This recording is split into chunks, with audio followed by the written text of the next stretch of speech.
Welcome back to the Deep Dive.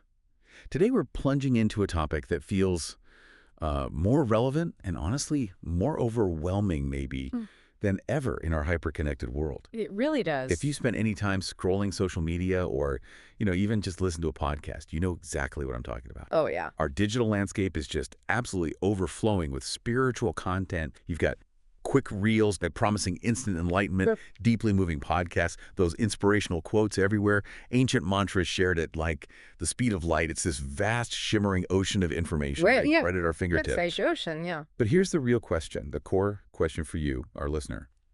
Amidst this huge ocean of spiritual stuff, how do you navigate it? What's genuinely insightful, illuminating and truly transformative? And what isn't? Exactly. Mm. What's potentially misleading or maybe even outright harmful? Yeah. And perhaps most importantly, how do you, as a seeker, on your own unique path, how do you decide whom to trust? What do you embrace as like real wisdom? It's a challenge, I think, that many of us grapple with, whether we're just starting out on a spiritual journey or, have been on it for decades. The sheer volume can be, well, dizzying. Definitely dizzying. And the quality, as you said, it varies wildly. Some of it's profound, some feels purely performative. Fighting. And that's the critical challenge. You've really hit the nail on the head there. In this digital age where, let's face it, anyone with a smartphone and a decent internet connection can project this image of spiritual authority. Right. Throw on some robes, use a filter. Exactly. So having a reliable compass for spiritual discernment isn't just like helpful. It's absolutely essential. Essential for genuine growth. We need a way to cut through all that noise to identify what truly resonates with, timeless truths And protect ourselves. and protect ourselves from teachings that might subtly, or maybe not so subtly, lead us astray, keep us stuck in confusion, or worse, dependency. So that's precisely what this deep dive aims to provide you with, not just theory, but a practical navigational tool for your spiritual journey online. That's right. Our mission today is really clear. We're going to extract timeless, universally applicable wisdom from, well, one of the most profound spiritual texts ever written, the Bhagavad Gita. The Gita, foundational. Absolutely. To equip you with practical, powerful tools for spiritual discernment. We're going to unpack some, honestly, surprising facts from this ancient text that kind of defy modern assumptions. We're offering insights that will not only make you feel really well-informed, but truly empowered to cultivate your own inner compass. Yes. You'll learn how to spot genuine wisdom and how to confidently navigate your own spiritual path. And our foundation for this exploration comes from an incredible contemporary source, Divine Discernment, Navigating Spiritual Wisdom Online. We've pulled out some key excerpts from this work, particularly from a section titled, Before You Trust Any Spiritual Guru Online, listen to this. Catchy type? It is, isn't it? And compelling because it perfectly sets the stage. We're not just talking abstract philosophy here. We're diving into practical, actionable wisdom, stuff you can apply immediately to your online habits, transforming you from just a passive consumer into an active, discerning seeker. Okay, love that. So let's unpack this. We're starting with something that might be, well, one of the most surprising and frankly revolutionary truths from the Bhagavad Gita. It's a revelation that fundamentally challenges those conventional notions of divine authority, particularly what we often just assume about ancient scriptures or divine teachers. Right. The assumptions can be quite strong. Yeah, when we think of these revered texts, sometimes our minds jump straight to concepts like blind faith, right? Yeah. Unquestioning obedience or rigid dogma. That's the stereotype often. But the Gita, specifically through the words of Lord Krishna to his disciple Arjuna, it just defies this expectation. Krishna does not at any point demand blind faith from Arjuna. This is pretty profound, wouldn't you say? It absolutely is. Profound and frankly radical. It's not just a subtle point buried in the text. It's a core principle that really sets the Bhagavad Gita apart and makes it incredibly relevant for our modern quest for truth, especially online. Okay, so where do we see this? Well, consider chapter 18, verse 63. Right near the end of the Gita. After this profound philosophical discourse, after revealing the deepest spiritual truths, Krishna tells Arjuna, and, by extension, all of us, Vimijaitat ashenyayata chasitata kuru. Okay, say that again. Vimijaitat ashenyayata chasitata kuru. Now, I know that might sound like a mouthful in Sanskrit. A little bit. But the translation is incredibly liberating. It's empowering. It means deliberate on this fully and then do as you wish. Wow. Okay, do as you wish. Yes. Pause for a moment and really let that sink in. The Supreme Being, the ultimate source of all wisdom, doesn't command, believe me because I am God and I said so. No. Which is what you might expect. Right. Instead, he explicitly instructs. Think about this deeply. Examine it from all angles. Apply your intellect, use your reason, and then decide for yourself what resonates. Decide what path you will take. It's a mandate for personal sovereignty in the spiritual realm, not subservience. That's a total game changer. It really shifts the whole paradigm, doesn't it? Completely. It means that even in the most sacred contexts, coming from the mouth of the divine, individuals are empowered with the absolute freedom to question, to reason, and to choose their path based on their own understanding, not coercion. Precisely. No coercion involved. So for you, listening right now, this isn't just some ancient philosophical concept tucked away in a book. It's a direct, practical instruction for your spiritual pursuit today, especially when you're trying to navigate that vast, often confusing digital ocean of spiritual advice. Exactly. It's an invitation to engage your intellect, your consciousness, your discernment fully. So how does this play out practically? What does Krishna actually ask us to do? Well, the practical application of this verse for you is immense. Krishna isn't asking for passive reception, like just nodding along. Right, not just downloading information. No, he's asking for active intellectual and spiritual engagement. He's essentially laying out a blueprint for spiritual progress that's deeply rooted in personal responsibility and, well, awakened intelligence. He specifically guides us to, first, use your judgment. Okay, judgment. Yes. This means applying your mind critically to what you encounter. Not cynically, mind you, but with a sincere desire for clarity. Online, this translates to asking yourself, does this teaching make logical sense? Does it resonate with my deepest intuition? Or just, superficially? Does it offer real wisdom or just feel-good platitudes? Exactly. Then second, ask questions. Right. Krishna doesn't just tolerate curiosity, he invites it. Think about Arjuna. He asks hundreds of questions throughout the Gita. It's not about questioning out of defiance or trying to prove someone wrong. It's about understanding. It's about a genuine desire for clarity, for deeper understanding. So in the online space, this means asking, what are the underlying assumptions here? Does this align with my gut feeling, my intuition, or just my current emotional need for, say, comfort or validation? Or maybe my desire for a quick fix. Precisely. How does this teaching hold up if I examine it closely, or does it kind of fall apart when challenged? This spirit of inquiry, it's a powerful spiritual tool. It ensures you're not just passively absorbing, but actively engaging. Okay, judgment and questions. What else? Third, develop viveka. That's discrimination. This is the profound ability to discern truth from falsehood, reality from illusion, the genuine from the misleading. That sounds crucial online. Oh, incredibly. It's about cultivating this heightened sense of awareness that lets you distinguish between, say, genuine spiritual transformation and just temporary emotional highs, or between true knowledge and superficial information. It's about making informed choices based on deep insight. Informed choices, not just following the crowd. That's exactly. Fourth, seek jnana. Wisdom. And this isn't just academic learning, bookish knowledge. Not just memorizing facts. No, it's a deeper, direct understanding, a realization that transcends mere intellectual comprehension. True jnana transforms you from within. It's knowledge that actually shifts your perception of reality and changes how you live. So if a teaching just gives you information but doesn't inspire a real shift in your consciousness or behavior, it might be lacking jnana. It stays on the surface. And finally, fifth, then commit. Only after all this critical engagement, after using your judgment, asking questions, developing discrimination, seeking true wisdom, then Krishna says, commit. Only then. Only then. Because this commitment isn't based on blind obedience or external pressure. It's rooted in informed choice, personal conviction, inner validation. It means the path you choose is truly yours. Wow, that makes so much more sense now. Yeah. Because if you just blindly commit to something you saw online, how deep can that commitment really be? Not very deep, usually. It would probably be easily shaken by the next shiny object, the next charismatic speaker that pops up in your feed. Exactly, it lacks roots. But if you've delved into it, if you've questioned, if you've applied your viveka, your discernment, then that commitment is rooted in something much more profound, much more personal. Absolutely. So this foundational principle from the Gita is just so critical for navigating the sheer volume of spiritual advice we encounter every single day online. It really offers that first line of defense, doesn't it? It's your primary filter, arguably the most important one. So if a guru or teaching online demands blind faith right from the start, maybe without encouraging your questions or judgment, or if they shut down your inquiries, That's a huge red flag. that's a significant red flag right there, straight from the Bhagavad Gita itself. It absolutely is.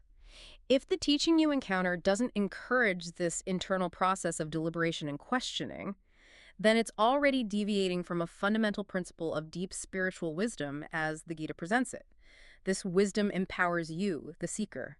You become the ultimate authority on your own path, guided by timeless principles, not just, charismatic personalities. You retain your spiritual sovereignty. That's a perfect way to put it, spiritual sovereignty. Okay, that's a really powerful start. It sets the stage for how we approach spiritual information.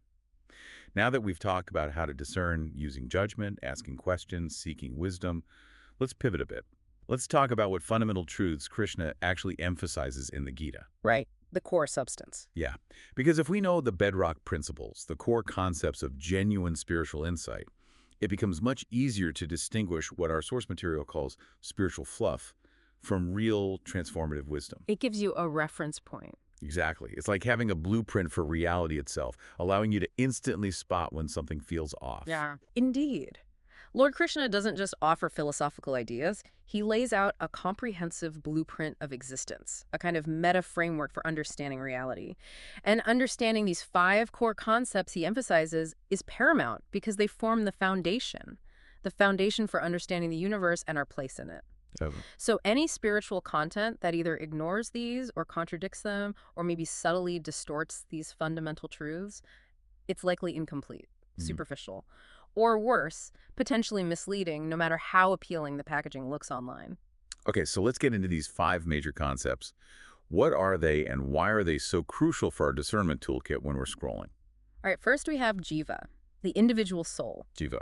Krishna emphasizes that the jiva is the eternal self, distinct from the temporary body and mind. It's the unchanging essence within us, the true spiritual being that animates the physical form. So not the body, not the mind. Correct. The profound importance here is recognizing that you are not your fleeting thoughts, not your fluctuating emotions, not your temporary physical body, or even your worldly achievements and failures.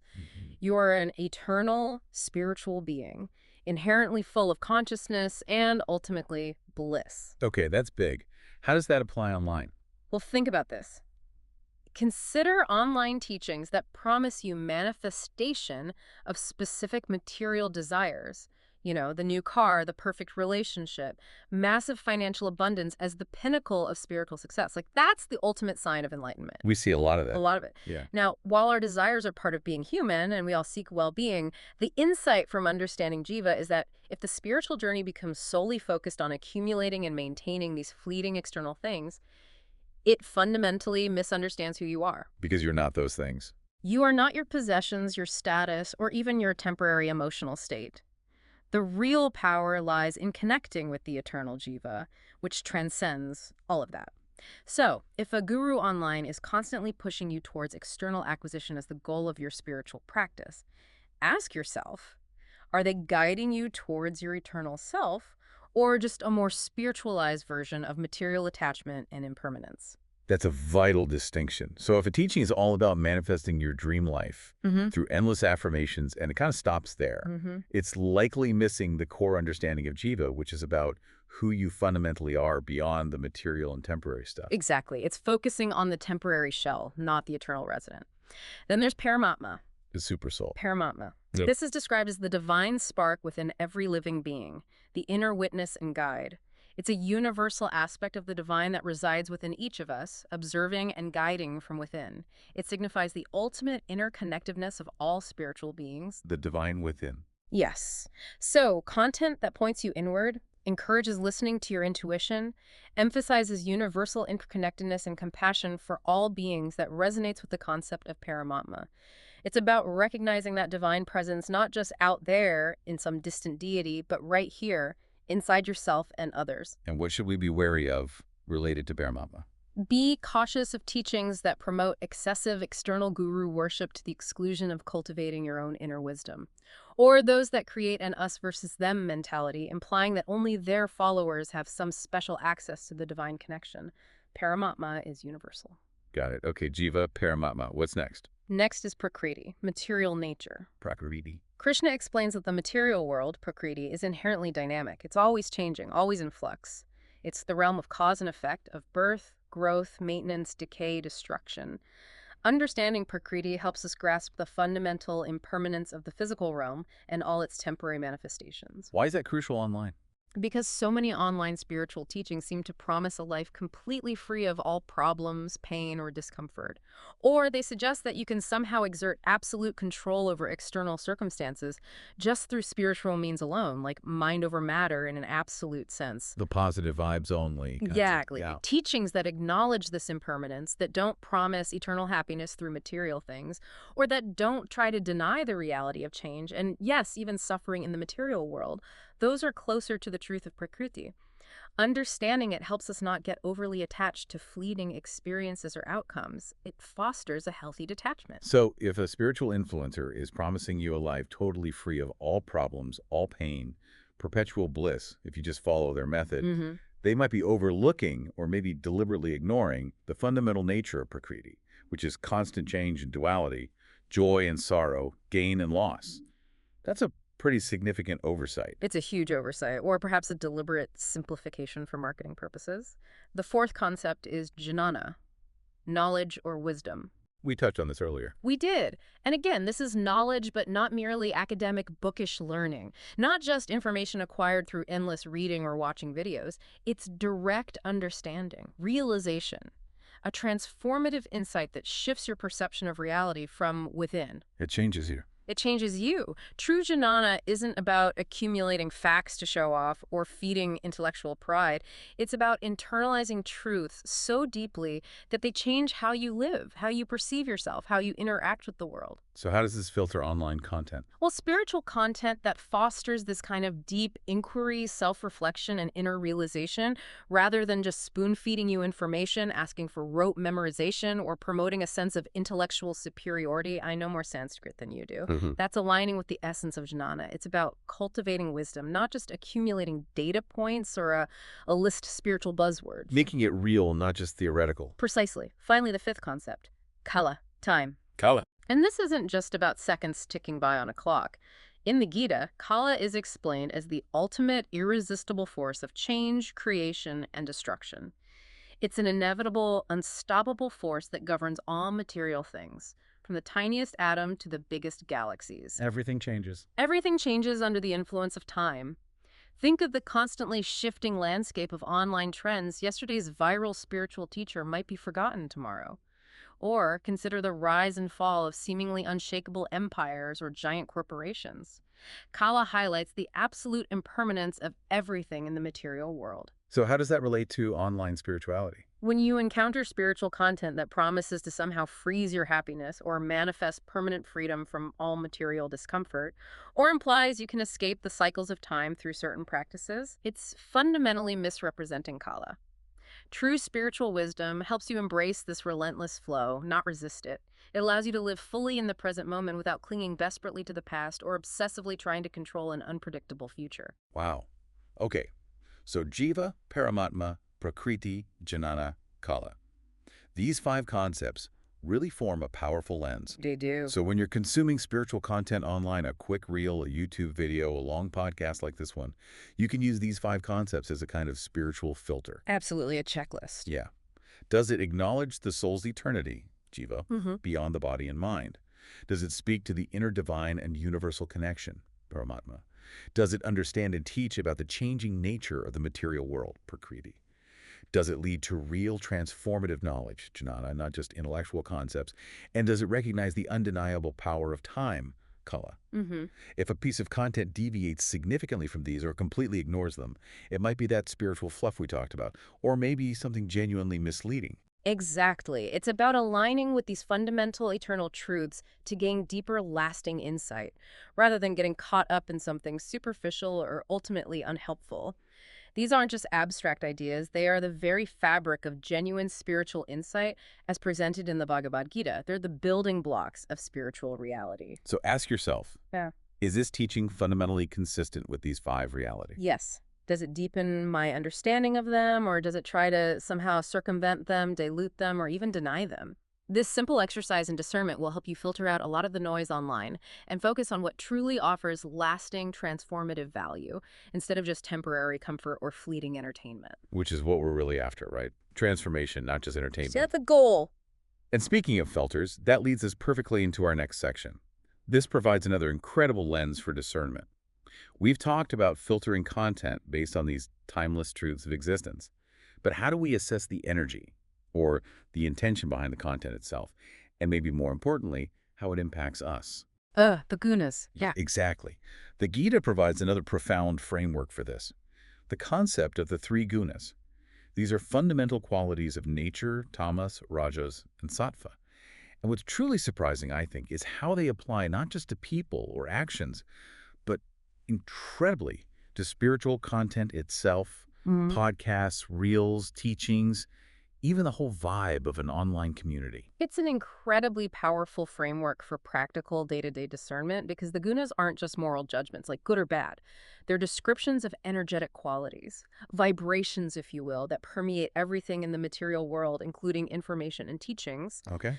Understanding them helps us identify the underlying vibration or intention of the content we consume, and crucially, what kind of energy it cultivates within us. How does it make us feel? What does it encourage in us? Okay, so let's quickly define each one, and then we can dive into how they manifest in online spiritual content. Because it's not just about what is said, but how it's said, and maybe what it leaves you feeling afterwards. Right, the subtle effect. Okay, so first, tamas. This represents ignorance, darkness, inertia, confusion.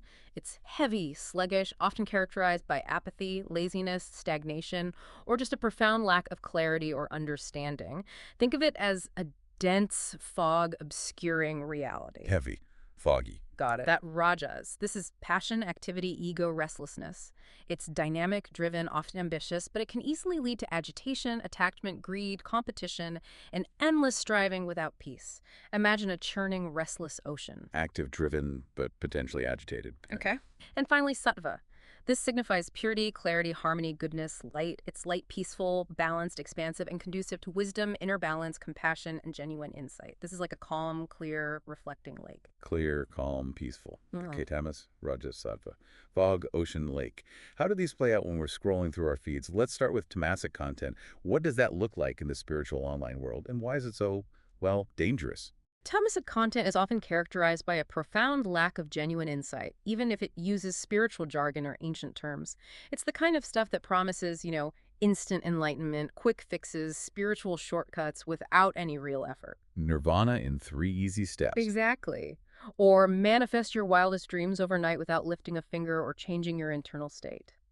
It frequently relies heavily on fear-mongering. If you don't do this, something bad will happen, or superstition, or demands blind belief from followers, often under the guise of faith or devotion.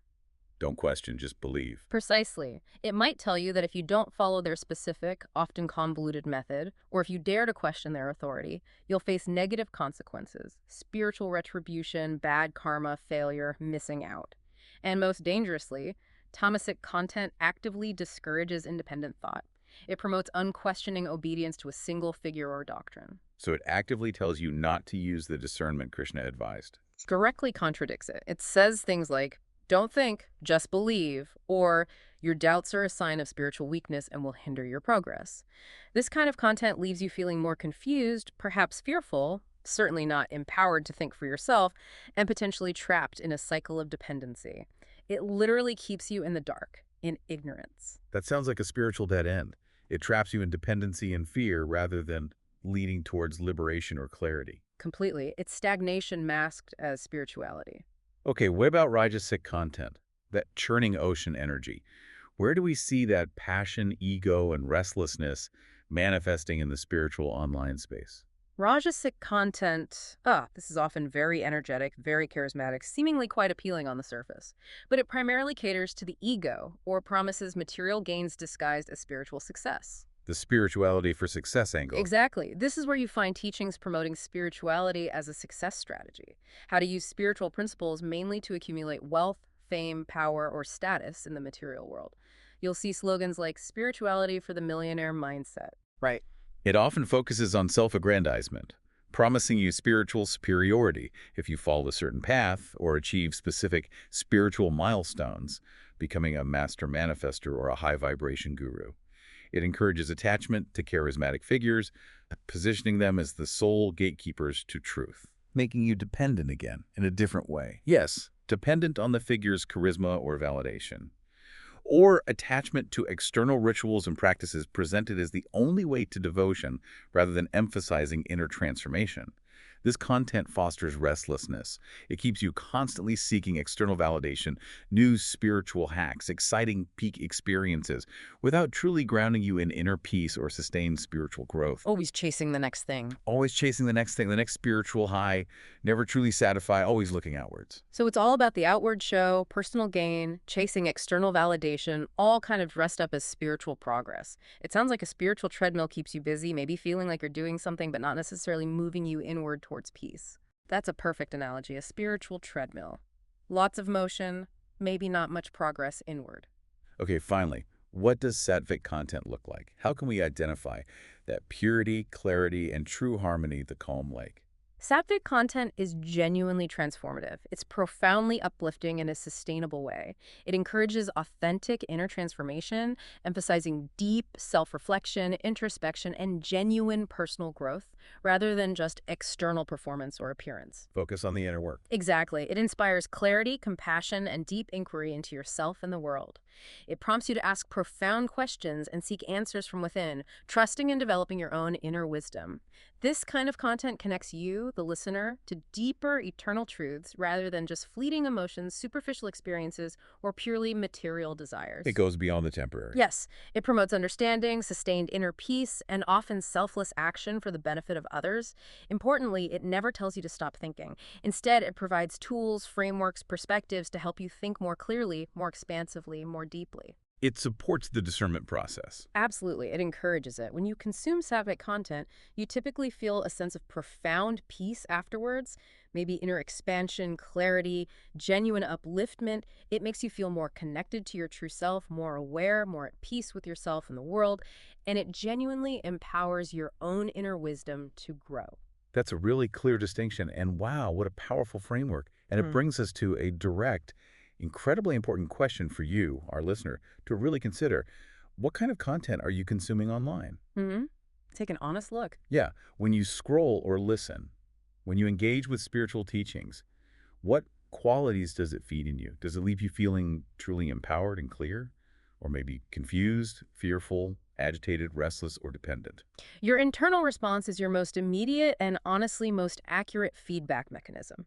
Pay close attention to how a piece of content makes you feel, not just in the immediate moment, like that quick dopamine hit, Right, the initial excitement. but hours or days later.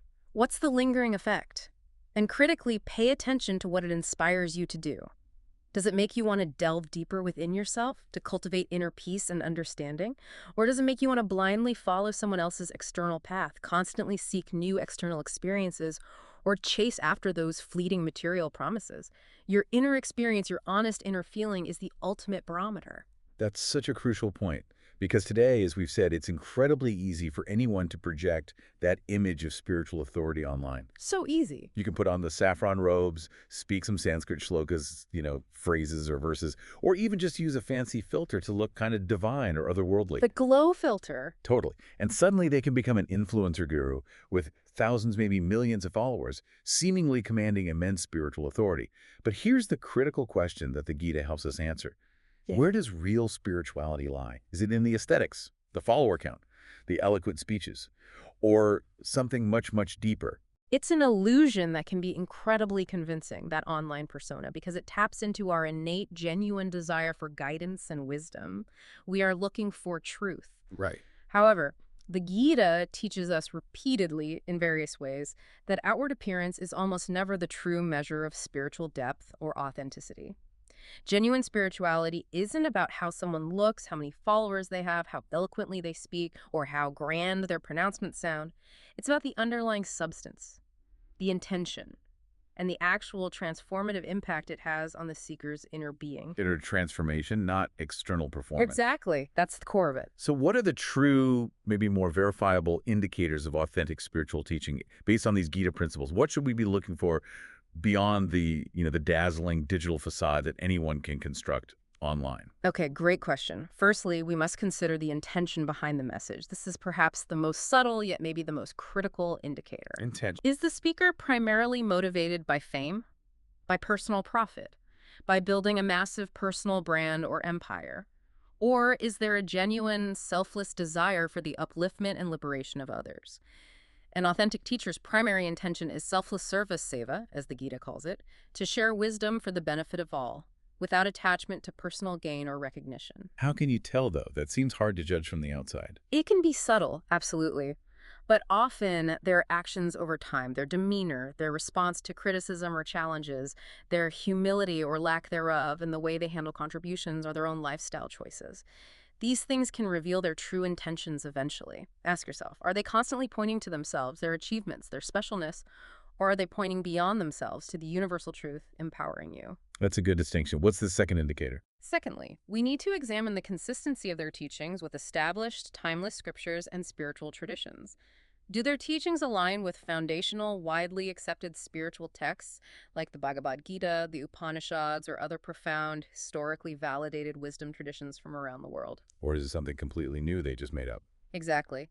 Or are they entirely novel interpretations without any real root, perhaps created primarily for shock value, controversy, or just to stand out in a very crowded online market? Authentic spiritual wisdom tends to be timeless, universal, and deeply rooted, even if it's presented in a fresh, accessible way for today. It still resonates with and often builds upon ancient truths. So a red flag if it wildly deviates. Yes, if a teaching deviates wildly from established wisdom traditions without clear, logical, and importantly, experientially verifiable reasons that demonstrably lead to positive inner transformation for many, it warrants extreme caution. True wisdom is often a rediscovery or a deeper uncovering, not usually a completely brand new invention out of thin air. Okay, intention, consistency with tradition. What's the third? And thirdly, and perhaps most importantly for your personal journey, observe the effect it has on your inner growth. This is the most personal test. How does it impact me? Precisely. Does consuming this content make you feel more peaceful, more clear, more compassionate, more humble, more grounded in your true self? Or does it, conversely, make you feel more dependent on the teacher, more confused, more agitated, more dogmatic, or even subtly more ego-driven and self-righteous, like, I have the secret now? Ew, that's a sneaky one. It is. Genuine spiritual teaching liberates you. It doesn't create new forms of dependency or inflate your ego. It should inspire you to look within, to cultivate self-reliance, to develop virtues like kindness and patience, and to grow in understanding. If you find yourself becoming more judgmental of others, less tolerant, or simply stuck in a cycle of consuming information without any real inner transformation happening, that's a clear signal. It might not be truly beneficial for your spiritual health, regardless of its claims or the speaker's charisma. This really reinforces Krishna's teaching we started with. Think, reflect, choose. It's such a powerful call to personal agency, isn't it? It really is. It empowers you to be an active participant in your spiritual growth, not just a passive recipient of whatever information floats your way online. You have an active, discerning role to play in what you allow into your consciousness and who you allow to influence your spiritual path. Absolutely. And this is precisely why not giving your faith away for free, as our source material puts it, is such a critical practice in this crowded online space. Your faith, your trust, your precious attention, your spiritual energy, these are incredibly valuable resources. You should only invest them in teachings and teachers that have demonstrated authenticity, consistency with timeless truths, and a genuinely uplifting, liberating effect on your inner being. Don't be swayed by just superficial charm or impressive production quality or grand, often unprovable promises. Trust your inner barometer, guided by these sound principles. Okay, so after all this really insightful discussion, let's make it super practical. Let's distill it down. Here's a simple guide, maybe like a checklist, that you can apply immediately to any spiritual content you encounter online, whether it's a social media reel, a blog post, a podcast episode, or maybe a new online course you're considering. Yes, a framework. This framework should help you filter the genuine from the potentially harmful, giving you a clear way to assess what you're consuming. Exactly. This guide distills the essence of what we've discussed into actionable questions you can ask yourself, your personal checklist for discernment. So first, when you encounter spiritual content, ask, Does it align with eternal truths, not just fleeting trends? Back to those core concepts. Right back to Jiva, Paramatma, Prakriti, Jnana, Kala, the bedrock of spiritual reality according to the Gita. Does the content resonate with this timeless wisdom about the nature of the soul, the divine, time, material reality? Or is it just a fleeting concept, a spiritual fad designed purely to capture attention for a moment? Maybe promising some new age shortcut that actually contradicts established wisdom. Like spiritual hacks. Yeah, spiritual hacks or miracle cures that seem to bypass fundamental realities. True spiritual wisdom transcends temporary cultural trends. It speaks to universal human conditions and eternal principles. So, for instance, if a teaching promises instant abundance without addressing your relationship with work or service, or the inherent impermanence of material wealth, Prakriti Kala, it might be more trend than truth. Okay, so check for timelessness versus trendiness. That makes perfect sense. It's the difference between deep wisdom and maybe just spiritual clickbait. What's the second point on our checklist? Second, does it encourage self-inquiry or blind obedience? This goes directly back to Krishna's revolutionary call for discernment in Gita 18.63. Does the content empower you to question, to explore, to look within for answers, to cultivate your own understanding and inner wisdom? Or does it just say, follow me? Or does it demand that you simply follow, without question, a specific doctrine, a particular individual, or a rigid set of rules? Authentic teachings provide tools for your self-discovery and spiritual autonomy. They don't lay down rules for passive submission or create external dependency. They should help you unlock your own inner guru, not replace it with someone else's external authority. So if a teacher actively discourages questions, That's a huge red flag. If they tell you that doubt is a spiritual weakness or a sign you're not getting it, that's a very serious warning sign. Real teachers welcome sincere questions. okay, I feel like this is one of the biggest differentiators. If someone tells you to stop thinking, to just believe, that's almost counter to the very spirit of the Gita we've been discussing. It is fundamentally counter. What's the third crucial question? Yes, what's number 3? The third question to ask is the speaker humble, or are they primarily seeking followers, fame, and personal glorification? Ooh, checking the ego. Checking the ego, yes. Observe their demeanor, their focus, their actions over time. Is their primary emphasis on themselves, their accomplishments, their growing influence, their unique abilities, their personal story repeated endlessly? Or is it genuinely on the teaching itself and its transformative power for others? Pointing away from themselves. Exactly. A truly humble teacher points away from themselves and towards the truth, empowering the student, not creating a cult of personality around themselves. They don't seek adoration or a massive following for their own ego gratification. They seek to serve the truth and facilitate others' awakening. So be wary of those who seem overly focused on their personal brand, their luxurious lifestyle, perhaps funded by donations, who regularly disparage other traditions to elevate their own, or who seem more interested in being admired than in truly serving. Humility is a real hallmark of genuine spiritual advancement. That's a really good point. Humility speaks volumes. Okay. And the final question on our practical guide. And finally, ask yourself, maybe most importantly, does the teaching help you become more aware, more kind, less ego-driven, and more deeply at peace? This is about the tangible, positive impact on your inner state and your actual character. The real results within me. The real results. Does the content you consume lead to a measurable reduction in your ego's demands? An increase in your compassion for others, including those you disagree with? A greater sense of inner peace and equanimity, even when things are challenging? A heightened awareness of your own thoughts, emotions, and actions, and their impact? These are the real fruits. These are the real fruits. Genuine spiritual growth is reflected in these internal, tangible shifts in consciousness and behavior. If a teaching over time makes you feel more judgmental, more self-righteous, more agitated, or simply more dependent on external validation, or constantly needing more information from them, it's likely not serving your highest good, regardless of its lofty spiritual claims. True spiritual practice cultivates inner virtues, not just intellectual understanding or fleeting emotional highs. Wow. These are such practical, actionable questions, a true discernment framework. And you summed it up so powerfully earlier when you said, real gurus make you independent, not dependent. That insight feels like the crucial differentiator here. It empowers you, the listener, to identify teachings that foster true autonomy and genuine spiritual maturity. It's like having an internal spiritual lie detector. It really is the ultimate litmus test, I believe. If a teacher or a teaching continually makes you feel that you need them, specifically them, that you cannot progress without their unique guidance or presence, then that's creating a form of dependency. And that dependency is fundamentally contrary to the true aim of spiritual liberation, which is self-realization. Right. True spiritual masters, true sattvic teachings, inspire you to find the master within yourself. They equip you with the tools, the understanding, the perspective to walk your own path with increasing clarity and confidence. They don't want you to follow blindly in their footsteps forever. They serve as guides, maybe as catalysts, but not as the ultimate destination or the perpetual crutch. They help you find your own way. They help you find your own way, empowered by wisdom. Okay. That brings us beautifully to our final and I think deeply important section. Because ultimately, spirituality isn't just about consuming content, is it? Even the most sattvic, insightful content. It's not about passively following a path laid out perfectly by others. No, it's much more personal. It's about something much more profound and deeply personal. It's about transformation. Real transformation from within.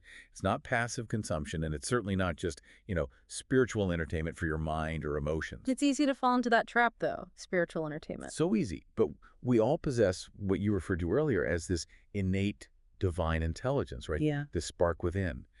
And this entire spiritual journey is really about activating that, trusting it, and fully embodying that intelligence. Absolutely. You are a seeker born with this inherent divine intelligence, this inner capacity for truth. The deepest spiritual work is about cultivating that within yourself, allowing it to blossom. So the encouragement here really is to engage actively in your spiritual journey. Be an active participant. Yes. Understand that it's a process of deep unfolding, a cultivation of understanding over time. It's not an instant download of enlightenment, no matter what some reels might promise. Right, not like downloading an app. Not at all. Genuine spiritual growth is built through consistent, sincere effort, deep introspection, and sincere inquiry over time. It's a marathon, not a sprint, and it requires patience and dedication. So how do we actually do that? What are the practical steps beyond just consuming content and applying these great discernment filters? How do we engage actively in this marathon? Well, there are timeless practices that have always fostered this inner growth and helped cultivate that divine intelligence. Firstly, maybe obvious but crucial, read the Gita for yourself. Go to the source. Go to the source. Slowly, contemplatively. Perhaps find a good commentary that resonates with you, but allow its wisdom to seep into your consciousness over time. Don't just rush through it like it's a novel you need to finish. Let it simmer. Let it simmer. Secondly, engage in meditation or other genuine mindfulness practices. Whatever works for you to quiet the incessant chatter of the mind and connect with your inner self, that Paramatma we talked about. This practice literally allows your inner guru, your intuition, to speak more clearly because the noise floor is lower. Okay. Read, meditate, what else? Thirdly, discuss these profound topics with others. Engage in thoughtful conversations, maybe a study group, that deepen your understanding, expose you to new perspectives, and help you integrate the wisdom into your life. Don't just seek echo chambers where everyone agrees with you. Right. Challenge yourself a bit. Seek genuine intellectual and spiritual exchange. And crucially, fourth, question. Keep questioning. Question everything, including your own long-held assumptions, your ingrained beliefs, and yes, even the teachings you initially resonate strongly with. Don't just accept, explore, probe, seek deeper clarity, always.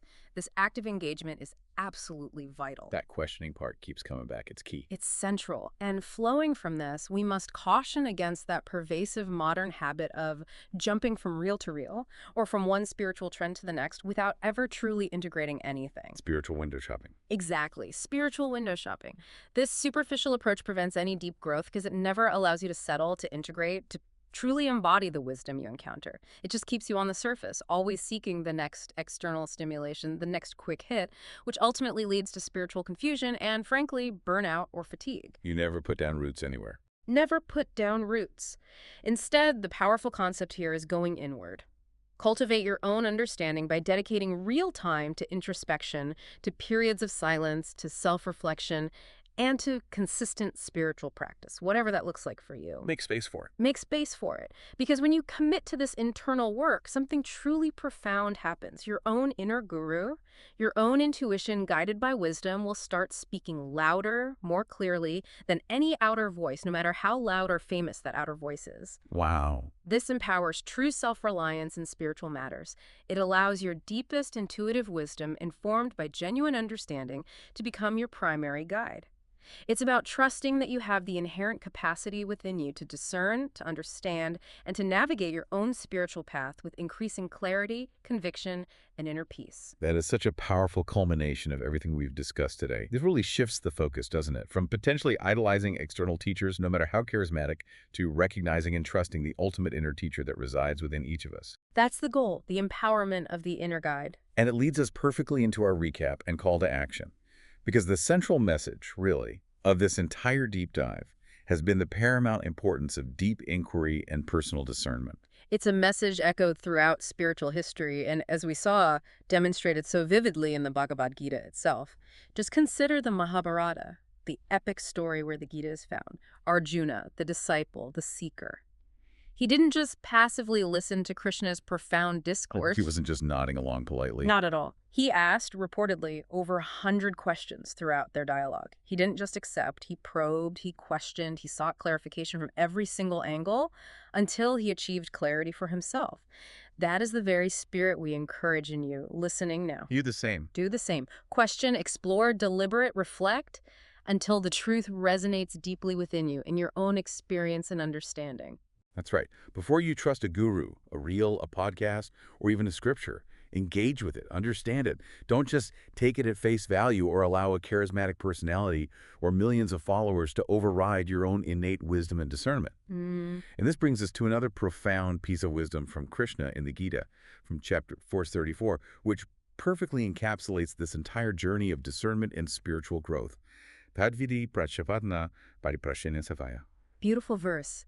It advises us to approach wisdom, to learn the truth Tadvidi by approaching a spiritual master, which implies approaching authentic sources or teachers, with humility, prashapatna, meaning bowing down, showing respect, being open, but also with sincere inquiry, pariprashnena, asking relevant questions, and with service savaya, meaning a spirit of selfless service and love for the truth itself. So it's not just about questioning, it's also about humility and service. Exactly. It means genuine learning and growth come from a place of respect and openness, that's the humility, but also from active, sincere questioning, that's the discernment we've been talking about, and from a spirit of selfless service and devotion to the truth itself, rather than just attachment to a personality. It's a holistic approach to acquiring wisdom that cultivates both inner and outer transformation.